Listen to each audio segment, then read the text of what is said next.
Hey everyone, this is Mukesh Otwani once again from learn-automation.com. Today in this lecture, I will show you how you can create upstream jobs and downstream jobs. So this is little technical word, so let me explain in simple words. Today we will talk about how you can run multiple Jenkins job one after the other, or you can consider them as a pipeline. So till now, you can see we have created independent Jenkins job, right? So whenever I have to run any Jenkins job, I'm just going to that job, I'm running it. Suppose I want to create some kind of relationship, or I will say the conditions that once this job is done, then run this. Once this job is done, then execute this, so on. So let me show you with the help of example so that you will get a clear picture. And once you understand the clear picture, then I will show you how you can implement the same. And again, there's one bonus part. I will also show you how you can create a beautiful pipeline view once you have created this kind of dependency between the builds. Okay, so let me show you the PPT first. So consider you have one job one. This job can be anything, like it is building your project, it is running your, it is deploying, it could be anything. So suppose once the job is done, now you want to automatically trigger the job 2.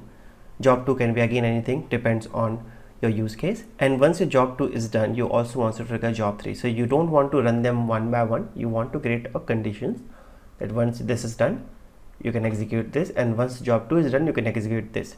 You can create a condition that if job 1 is getting failed, then do not execute job 3 or job 2.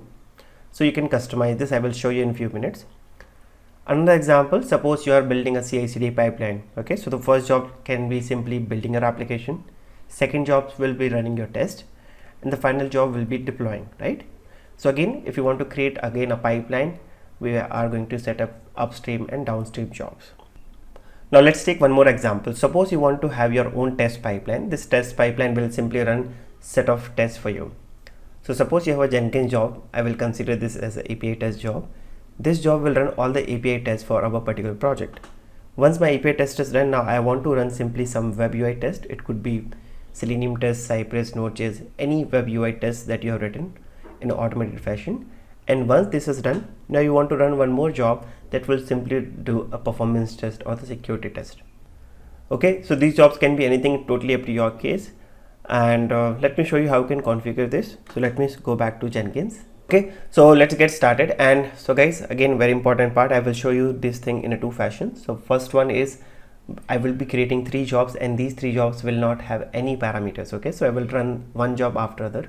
In the second example, I will parameterize some build, and we will also see how we can pass parameters from one job to another job. This is how we work in real time. And again, a small disclaimer before we start this video.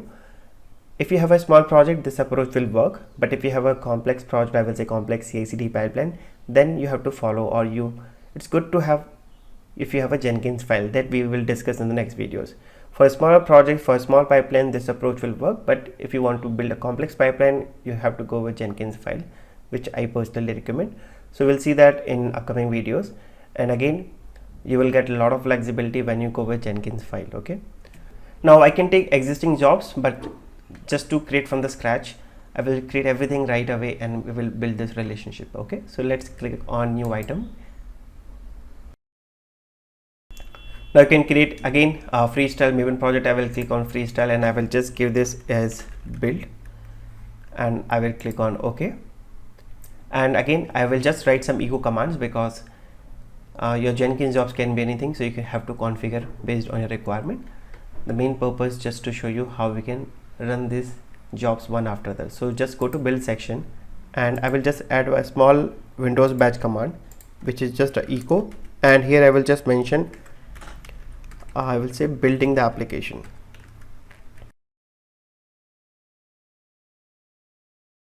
Okay, I will save this. Now I have to create 2 more jobs. So I have one option, I can create again from the scratch, or I can create a copy job. Okay, so if you come down further, you can also see when we have an option you want to copy from. So this job name I will set test.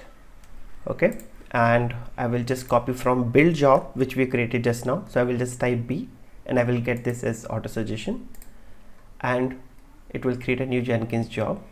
So again, I can directly save this, but let me change the echo command so that I can show in the console. I will say testing the application, and finally one more job which will just do the deploy. Again, click on new item, you can click on deploy, come to copy section and just type again. You can use build or test. Let me take test. Click on OK. Again go to build section, and here you can say deploying the application, right? Makes sense. So right now we have 3 jobs. All these 3 jobs are independent. So we have build, we have test, and we have deploy. I want to execute these 3 jobs now. Now I want to create a relationship. So I will open this build job. That is our first job. I will click on configure, and once we get these options, I have to navigate to post build action. So what does it mean? Post build action means once your build is done, what exactly you want to do. So I will click on add post build option or post build action. You can see we have an option called build other projects. Which other projects you want to build? So as you can see, we have 3 options now. Trigger only if the build is stable, unstable, or failed. So depends on a condition. You can decide when you want to execute. I will say only trigger if this particular build job is successful. Again, it will ask you which project you want to build. So after build, I just want to execute the test job that we created just now. And if you get this, just remove this additional space and we are good to go. Fine. So build, after build, it will execute test. And now I will go to test job, and after test, again I will go to build post build action, and after test I will say execute the deploy. That's what we want to do right now. Again go to post build action, click on add post build action, build other projects. Here I will say deploy, so type D, remove this space, yes, and finally click on save. So now we have this relationship. Let's do one thing, click on build and let's execute this. Okay, so as you can see, this build has one downstream job which is test, and if I open this test, and this test job has one upstream project which is build and one downstream. So upstream means before executing test it will execute this, downstream means after this build it will execute this, and finally if I open the deploy, it has just one upstream project. So let's do one thing, let's execute this. So this is build, this is test, this is deploy. So this is executed. Now it will trigger this test job. It is running very fast, guys, because we just have an echo command, and after build you can build, test, and finally it will go for the deploy stage, right? Now if I open each job console, let's say, so it says started by this guy and it executed this, and finally you can see it says triggering a new build test. Click on console. Again it said it started by upstream project build, it will execute, and then it says triggering a new build which is deploy. Again if I go to deploy and if I open the console, as usual let's say it started by upstream project test, and finally whatever you have written here, right? Right now we just have a echo command, but it could be any shell command, it can be any batch command, or any other command that you want to execute. I hope it is clear. So this is the first scenario where 3 jobs are running one after other and they do not have any parameters. In the second case, let's do one thing. I will open this test job and I will just add some parameters. So guys, in the previous lecture we already discussed how to pass parameter to your Jenkins job. So if you are new to this video, sorry, if you have not seen that video, please watch that video because that is really very important. So I'm not adding any parameter in the deploy. I'm just adding one parameter in the test job, and I will say this project is parameterized, and I will just use one string parameter. Let's say browser. Default value I will just say Chrome. Okay, and let's click on save. It means if somebody have to run this job, they have to pass this parameter. If they don't pass any parameter, it will take Chrome. Now let's use this parameter in our Jenkins job. So I will just click on configure, and I will just go to build section. So as of now we were running the testing the application. I will just add one more thing called on, and I will simply add %, and I will use the browser. Okay, so this browser exactly the same variable that we have used here, which is parameter name. I'm using the same. Click on save. Now if I come to deploy, which is our Jenkins job, I want to pass this parameter from the deploy job. So how it is possible, let's see. So if I again go to post build action, you can see right now I just have option called build other project, but I don't have any option that along with building other projects I want to pass certain parameters, right? I don't have that option right now. So for this, what we will do, we will simply going to install one plugin that will do this task for us. So for this we have to use one of the plugin called parameterized trigger, okay, and this plugin also we will use in few minutes. So let's understand this parameterized trigger first. So go back to Jenkins, click on manage Jenkins, and now we have to install this plugin. So click on manage plugin, as you can see here. Again, if this plugin is already installed, you can directly use it, but if it is not installed, you need to click on available section, and here you can search for parameterized trigger. Okay, so click on this option and click on install without restart. It will take few seconds and this plugin will be installed.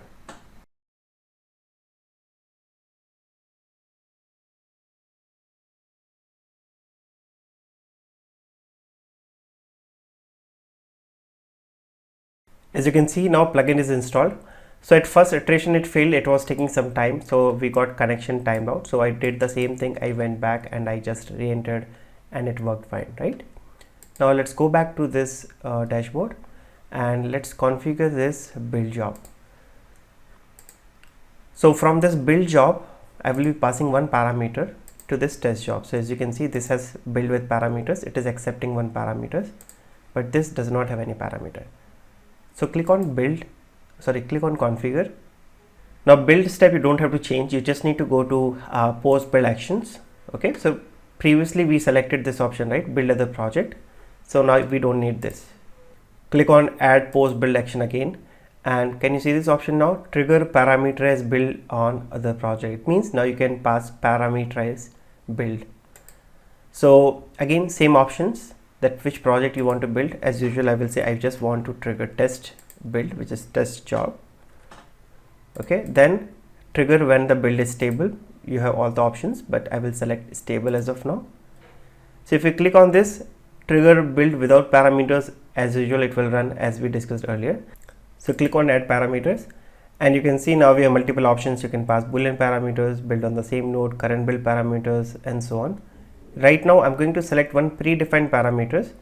Why predefined? Because this Jenkins job have one predefined parameter called browser, and the default value is Chrome. So if I don't pass, it will take Chrome, but let me pass some Edge browser, Firefox, or some other browser. So which name we have to use? We have to use browser. So I will say browser equal to, let me pass Edge browser this time. That's all you need to do. Just click on apply and click on save. And let's do one thing, click on build now. It should run this build, then it should run the test, and finally the deploy. Yeah, this is done. Now this is also running, and finally it should trigger the deploy. Yes, taking few seconds. Yes, and finally here comes the deploy. Yes, as you can see. So now let's quickly check whether we got the parameter or not, and here we go. Can you see this? We have configured this parameter, right? So if we don't pass, it should say Chrome, but since we have passed one parameter, which is basically Edge parameter from this build job, and it is getting received here. So this is how you can pass parameter, guys. It can be any parameters. The main concept was just to show you how you can pass the parameters. Once you understand how to pass parameters, totally up to you whether you want to pass from property, from the same job, any predefined parameters, except in the next job, and continue. Now before we end this video, a very interesting point, since you can see these three jobs are dependent now, right? Build, test, and deploy. So what we can do now, we can install one more plugin called build pipeline view. So it will show you in a pipeline fashion. Okay, so for this I will click on manage Jenkins, and I will click on manage plugin, and if it is already installed you will get here, otherwise you can check in the available section and just search for build pipeline.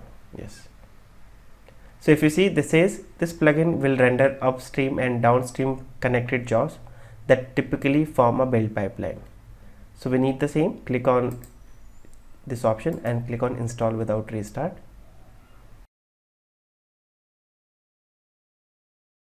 As you can see, these plugins installed now. So generally this is the plugin that we installed, and there's one additional plugin which was loading plugin extension. This comes by default with every plugin. That's what we need to do now on a final check. If you want to get this in a proper view, we have to create a new view now. Okay, so in the previous sessions we have seen how to create a Selenium view, training view. This time I will click on this plus option, and can you see this option now, which is build pipeline view. This is basically coming after installing this plugin, which is build pipeline. I will just say this is my CI/CD. Okay, you can give any name. I'm just giving some meaningful name right now. Click on build pipeline view and click on OK. Now here the first thing that you need to do is you need to select the initial job. Okay, so as you can see, I want to select the initial job as build, and then it will automatically say after build we have a test, and after that we have a deploy. And if you come down, it says number of displayed build is 1, but you can change to 2, 3, 5. So let me keep it only 3. Let's click on OK. Okay, and you can see it is giving us the proper view. So this is the previous 2 iterations that we executed, right? We executed 2 times this build test deploy, build test deploy. So if you want to run it, okay, you can again run this build from here, and it will again trigger this. Otherwise you can directly trigger this pipeline from here. So just click on run. So you can see now 3rd iteration started, is running our first. Once it is done, it will run the test, and once test is run, it will execute the deploy. Okay, here we need to do sometimes this refresh option. Okay, these 2 are done. Now it is running this deploy job. Okay, it's still running. Let it run. Okay, now if you see closely, see this is the job that we executed, right? So it says it started by this guy, which is Mukesh_50, which is my username. It took 2.8 seconds, started. And if you see for the next jobs, it is not showing who started because it triggered automatically using upstream and downstream. Okay, so this is how you can create a view if you have the upstream and downstream job. Again, I know it's not looking that very fancy. Okay, this is the old way of doing it. In the upcoming videos, we will create a Jenkins file, and you will see a very proper pipeline view, and it will update, you know, in real time. Right now we have to refresh if I have to get the results, but there it will just show you the real-time progress, and the moment you click on any jobs, it will show you the logs. Okay, so before we end this, if you can see, this is additional symbol is coming, right? It says this job is parameterized. So these 2 jobs are not parameterized, so no symbol, but this job is parameterized. So you can see this option here. Again, if you want to just configure it, you can configure from here. You can add a step, you can delete, and you can manage from here. So okay, just click on this CI/CD view, and you will get all the jobs which are connected. So that's all for this video, guys. I hope you have enjoyed. So let me give a quick recap. So we started our video with how you can create upstream downstream project without any parameter. Then we discussed if we have to pass some parameters from another job, how we can do that. Then we have installed one plugin which is parameterized trigger plugin, which will basically help you to do this. And once we're able to do this, now we have created a small view which is pipeline view. It basically gives you a very beautiful view that how these jobs are running. Now if one of the job is getting failed, okay, so it will not execute. That also let me quickly show you. So what I will do, I will make some changes in the test job. Okay, so I will go to this test job, I will click on configure, and I will write some random stuff which does not make any sense. So definitely this job will fail. So I will just write here something called some random stuff, and this also I will change. Click on save. Okay, now let's go to this and let's trigger this pipeline. So it's running our first job, which is build, and now it is running this test job, and this should fail ideally. So let me quickly do the refresh. yes, it failed. And once it is getting failed, so it will not execute the deploy, right? So that is how you can configure it. And since in our view we have given that we need only 3 results, so it is showing only 4, 3, 2. The first one is not coming, but you can change it if you want the historical view that you need the result from all the iterations. You can configure it, but 3 is enough. That's all for this video, guys. I highly recommend you to practice this because this is really very important. If you're able to understand this, then you will understand the next videos which we are going to discuss in few days. So yeah, please try from your end and let me know if you find any issue. And if you really like this video, then please support this channel, subscribe this channel, share with your friends, and I will see you in the next video. Have a nice day. Bye bye.